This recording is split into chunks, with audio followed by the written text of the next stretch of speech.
Olá, seja muito bem-vindo. Você está no Outubro Sangrento do canal Conta um Conto. Venha, entre. Deixe que eu seguro seu casaco. Está frio, não? Se quiser subir e tomar um banho, levarei toalhas e as roupas de cama. Se quiser ficar e ouvir uma história, a lareira está acesa. Faça o favor, sente-se aqui. A história vai começar.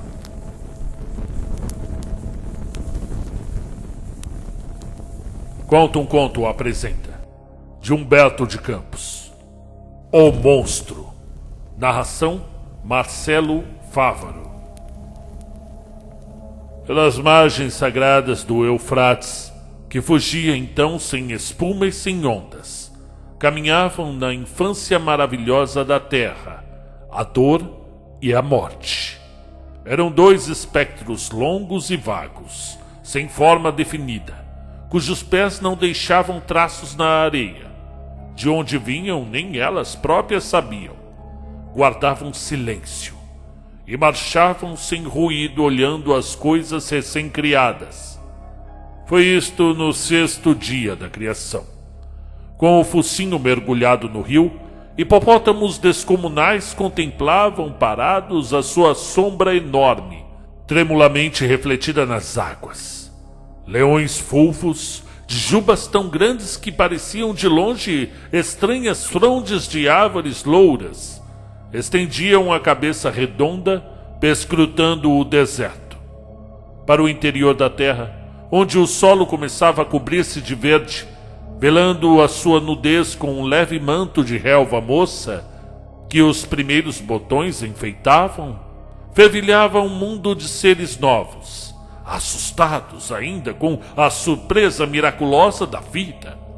Eram aves gigantescas, palmípedes monstruosos, que mal se sustinham nas asas grosseiras e que traziam ainda na fragilidade dos ossos a umidade do barro modelado na véspera.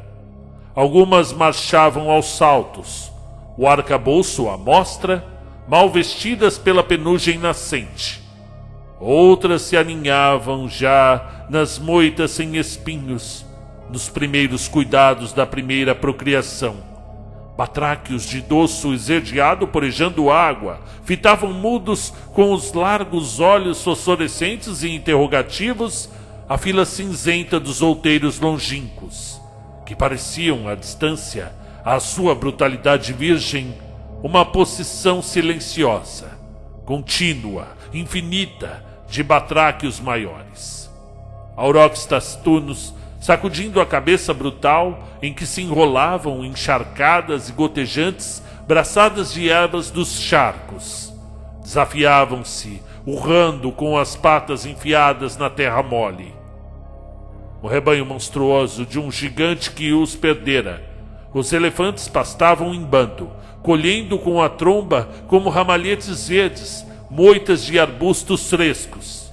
Aqui e ali um alce galopava célere, e à sua passagem os outros animais o ficavam olhando, como se perguntassem que focinho, que tromba ou que bico havia privado daquelas folhas aquele galho seco e pontiagudo que ele arrebatava na fuga.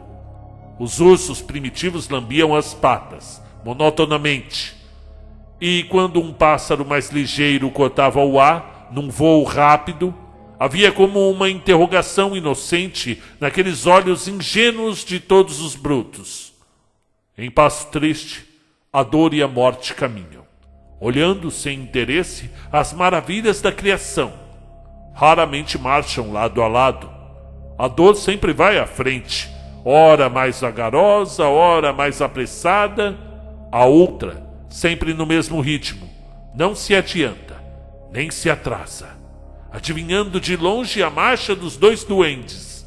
As coisas todas se arrepiam, tomadas de agoniado terror. As folhas, ainda mal recortadas no limo do chão, contraem-se num susto impreciso. Os animais entreolham-se inquietos e o vento, o próprio vento, parece gemer mais alto e correr mais veloz à aproximação lenta, mas segura, das duas inimigas da vida. Súbito, como se a detivesse um grande braço invisível, a dor estacou, deixando aproximar-se a companheira. Para que mistério? Disse a voz surda. Para que mistério teria Jeová, no capricho da sua onipotência, enfeitado a terra de tanta coisa curiosa? A morte estendeu os olhos perscrutadores até os limites do horizonte, abrangendo o rio e o deserto, e observou num sorriso macabro que fez rugir os leões. Para nós ambas, talvez. E se nós próprias fizéssemos com as nossas mãos uma criatura que fosse na terra o objeto carinhoso do nosso cuidado, modelado por nós mesmas? O nosso filho seria com certeza diferente dos auroques, dos ursos, dos mastodontes, das aves fugitivas do céu e das grandes baleias do mar. Traloíamos eu e tu em nossos braços, fazendo de seu canto ou do seu urro a música do nosso prazer. Eu o traria sempre comigo, embalando-o, avivando-lhe o espírito, aperfeiçoando-lhe a alma, formando-lhe o coração. Quando eu me fatigasse, tomá-lo-ias tu, então, em teu regaço. Queres? A morte assentiu, e desceram ambas à margem do rio, onde se acocoraram sombrias modelando seu filho. Eu darei a água, disse a dor, mergulhando a concha das mãos de dedos esqueléticos no lençol vagaroso da corrente. Eu darei o barro, ajuntou a morte, enchendo as mãos de lama pútrida que o sol endurecera, e puseram-se a trabalhar. Seca e áspera, a lama se desfazia nas mãos da oleira sinistra que assim trabalhava inutilmente. Traze mais água, pedia. A dor enchia as mãos no leito do rio, molhava o barro e este logo se amoldava, escuro, ao capricho dos dedos magros que o comprimiam. O crânio, os olhos, o nariz, a boca, os braços, o ventre, as pernas, tudo foi se moldando, a um jeito, mais forte ou mais leve, da escultora silenciosa. Mais água, pedia esta, logo que o barro se tornava menos dócil, e a dor enchia as mãos na corrente, e levava-a à companheira. Horas depois, possuía a criação um bicho desconhecido, plagiado da obra divina. O novo habitante da terra não se parecia com os outros, senão, embora nas suas particularidades, uma reminiscência de todos eles. A sua juba era a do leão, os seus dentes o do lobo, os seus olhos os da hiena. Andava sobre 2 pés, como as aves, e trepava rápido como os búzios. O seu aparecimento no seio da animalidade alarmou a criação. Os urros, que jamais se haviam mostrado selvagens, urravam alto e escarvavam o solo à sua aproximação. As aves piavam nos ninhos, amedrontadas, e os leões, as hienas, os tigres, os lobos, reconhecendo-se nele, arreganhavam os dentes ou mostravam as garras, como se a terra acabasse de ser invadida, naquele mesmo instante, por um inimigo inesperado. Repelido por outros seres, marchava, assim, o homem pela margem do rio, custodiado pela dor e pela morte. No seu espírito inseguro surgiam às vezes interrogações inquietantes. Certo, se aqueles seres se assombravam à sua aproximação, era porque reconheciam unânimes a sua condição superior. E assim refletindo, comprazia-se em amedrontar as aves, e em perseguir em correrias desabaladas pela planície ou pela margem do rio, esquecendo por um instante a dor e a morte, os gamos, os cerdos, as cabras, os animais que lhe pareciam mais fracos. Um dia, porém, orgulhosas de seu filho, as duas se desavieram, disputando-se a primazia na criação do Abantesma. Quem o criou fui eu, dizia a morte. Fui eu quem contribuiu com o barro. Fui eu, gritava a outra. Que farias tu sem a água que amoleceu a lama? E como nenhuma voz conciliadora serenasse, resolveram as duas que cada uma tiraria da sua criatura a parte com que havia contribuído. Eu dei a água, donou a dor.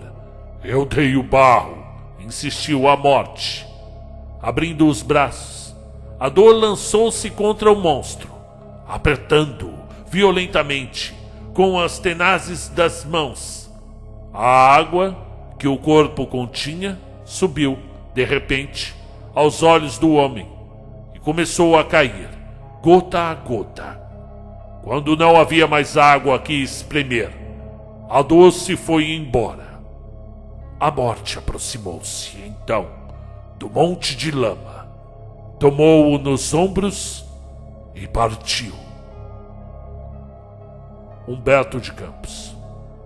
Humberto de Campos foi um jornalista político e escritor brasileiro, nascido em 1886, morto em 1934 no Rio de Janeiro. Ele que nasceu no Maranhão, onde hoje é uma cidade, né? A Prefeitura Municipal de Humberto de Campos. Ele é mais conhecido por suas crônicas, um cronista, mas também as suas memórias teve um reconhecido sucesso, ok? Eu tenho um conto aqui narrado dele, Os Olhos que Comiam Carne. E o conto traz essa questão filosófica, né, entre as duas grandes companheiras do ser humano, né? A morte, a dor e a morte, né? Não há vida sem dor, não há vida sem morte, né? Todos nós estamos sujeitos a elas, né? Então, personificadas aqui em alegorias, elas brigam, né? De quem é o homem? É da dor ou da morte? Então cada uma fica com a sua parte, né? Eu achei interessante. E você, o que você achou desse conto? Comenta aí que o Outubro Sangrento continua. Até a próxima.